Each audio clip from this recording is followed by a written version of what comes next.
Good morning, good morning, good morning. Good morning mga ka-Reels, followers, madlang people na luluto ako ng gulay na kalabasa or squash para sa araw na to.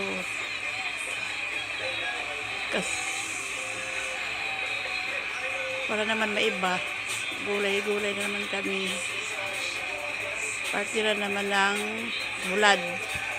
Diba masarap yun, bulad tsaka kalabasa na may gata.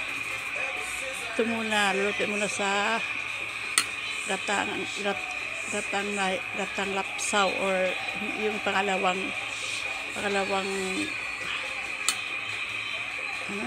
pangalawang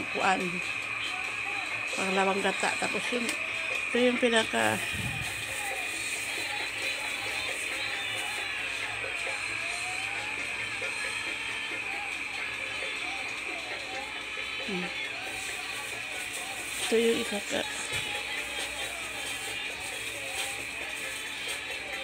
ito yung pinaka espresso. Pagluto na yung kalabasa natin, saka na ilalagay para masarap.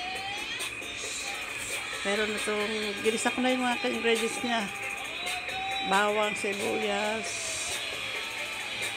Kung hindi ko na may siling nga malaki, pwede rin yun. Kung may luya, pwede rin yun. Nasa sayo, optional lang yun.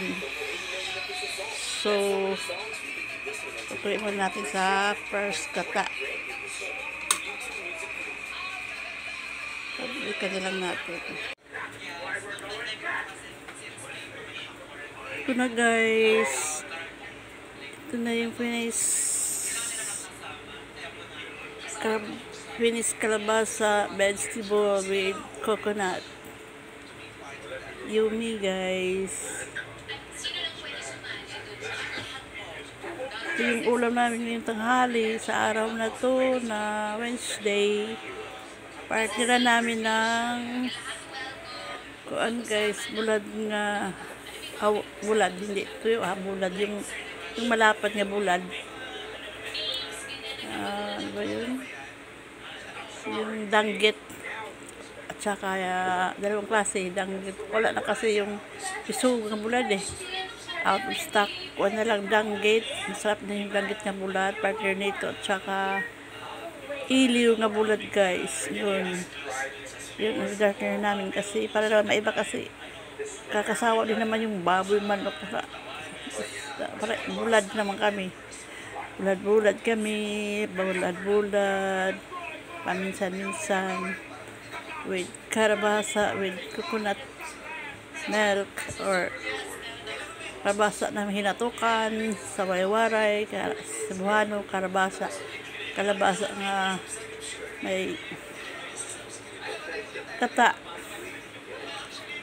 or sunog sa Cebuano, sa Leyte, sinunobang